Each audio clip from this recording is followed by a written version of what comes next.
overlooked and misused, the natural Dihexa alternative. Supplements in space.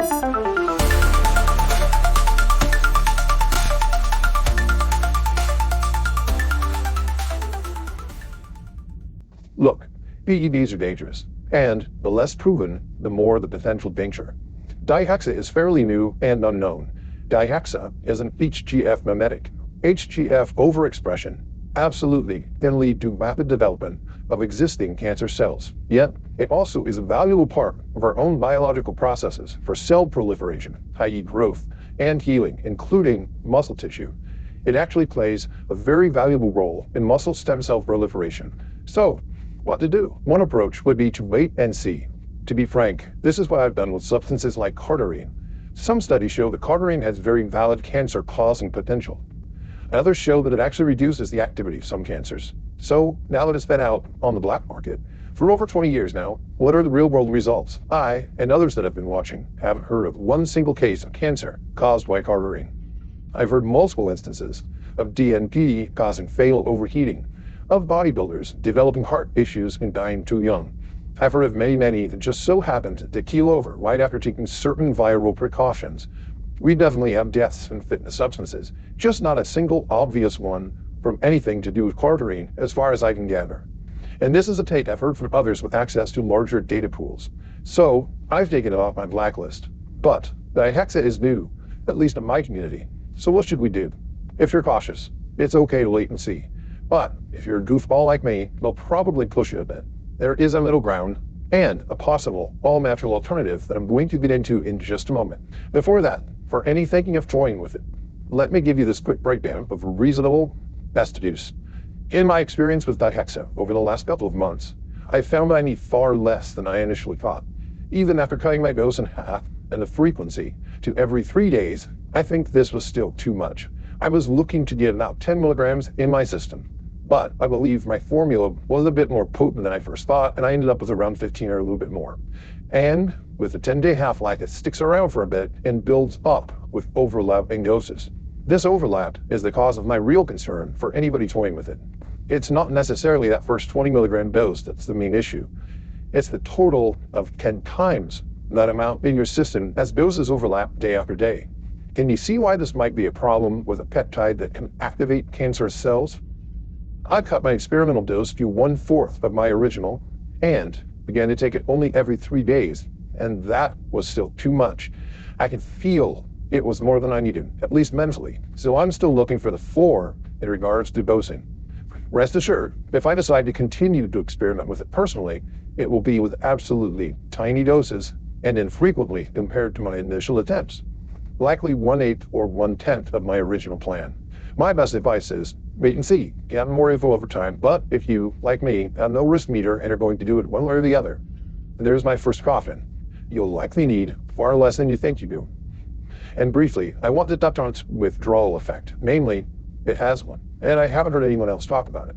I somewhat crashed after coming off of it, i.e. as it cleared my system, I felt sluggish.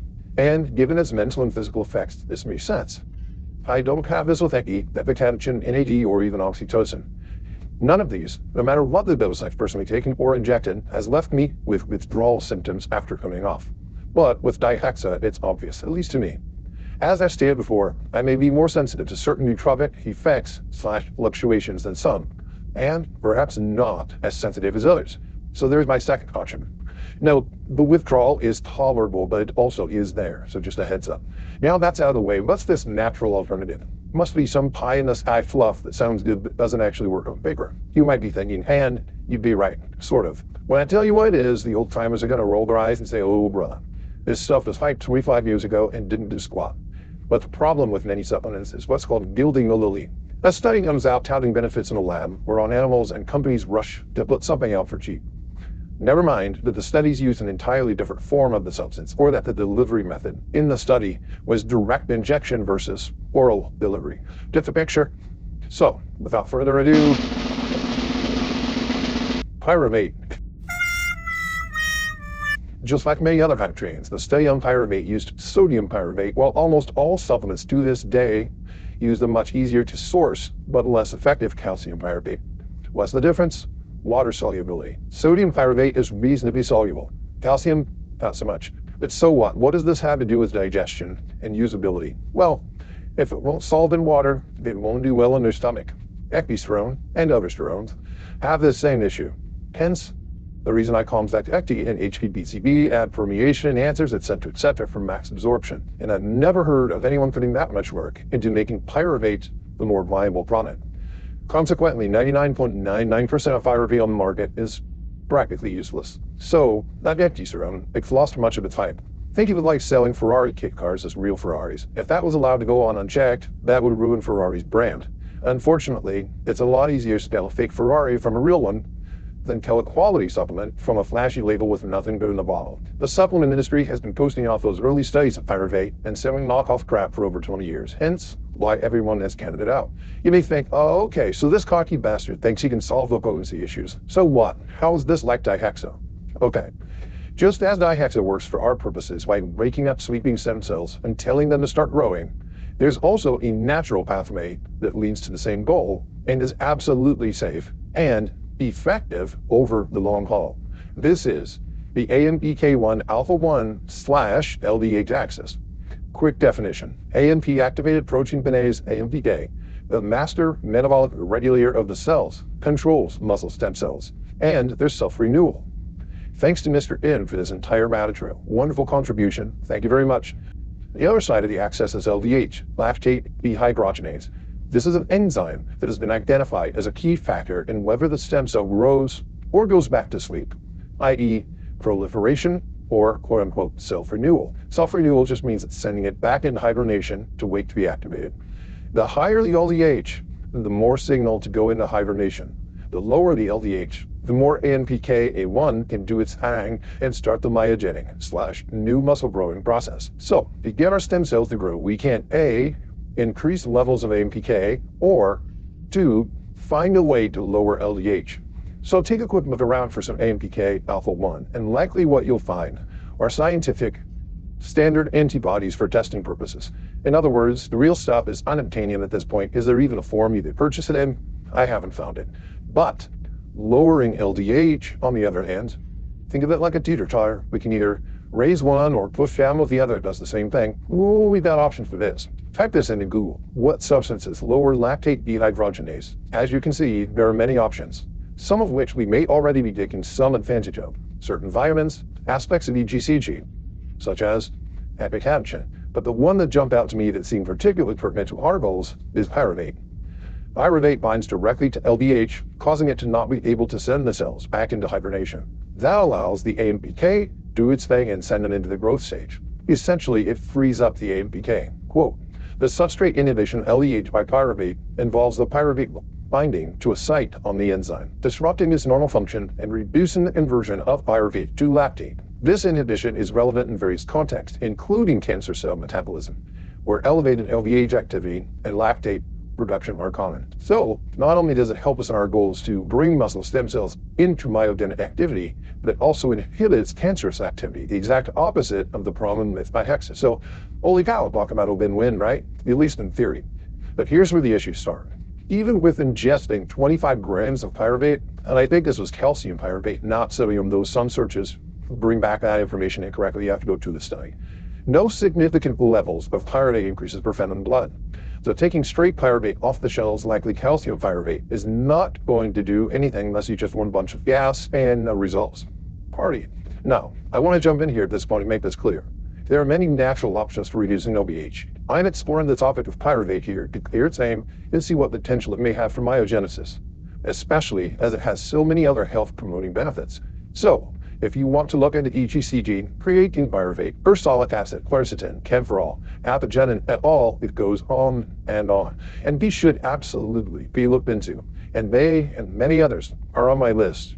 Take this as an introduction to the topic, not the be-all and end-all. But this study I found on rats gives some indications of effective dosing. When you apply the dosing conversion chart, as seen here, to the milligram per kilogram given to rats, and take into account pyruvate's bioavailability, the human equivalent dose for reducing LDH would be 10 grams in the stomach for an estimated 3% absorption rate, and that would theoretically give us 300 milligrams in the bloodstream. Note, I've estimated this based on the water solubility plus known instability, and vulnerability to the digestive destruction before entering the bloodstream of pyruvate.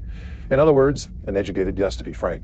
But I think it makes some sense, and I believe I have several fixes that will solve many of pyruvate's issues as far as getting it into the bloodstream. One, it's unstable. So we complex it in HPBCD, hydroxypropyl-beta-cyclodextrin. This encapsulates it, gives it some stability, and we carry it in glycerin, aka glycerol, versus water to help maintain integrity of the molecule. It's unstable in water, but I've found that even very unstable peptides are stable once complex and in glycerin. Two, it has low molecular weight. Now, this lends itself well to transdermal, i.e. through the skin, especially using BMSO as a carrier, but it's awful for oral and sublingual absorption. Now, I don't hear this talked about much, but I've discovered that essentially, the lower the molecular weight of a substance, the less absorbable it is.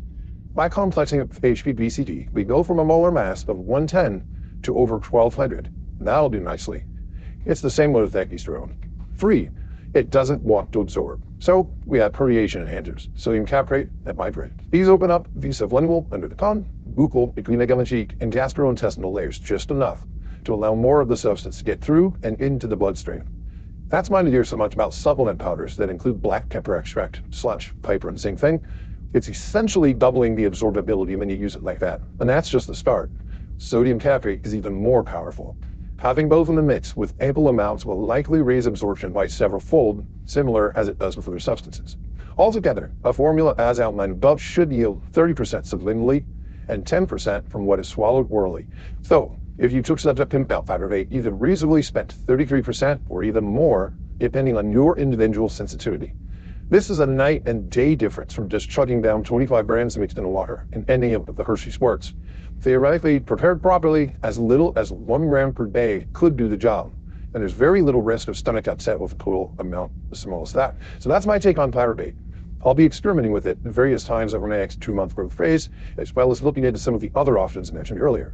I hear very good things about apigenin, for example, and it may be a good combo as it works through a different mechanism as pyruvate to help lower LDH. I feel a little silly putting all this out here without having already softened it for you guys to try, or even having tried it myself in this form. But I wanted to put it out there that there are natural alternatives, even when it comes down to the more obscure peptide protocols. And though the versions of them on the market currently may suck out on for the most part, many of these hold a lot of promise if used in actual viable form.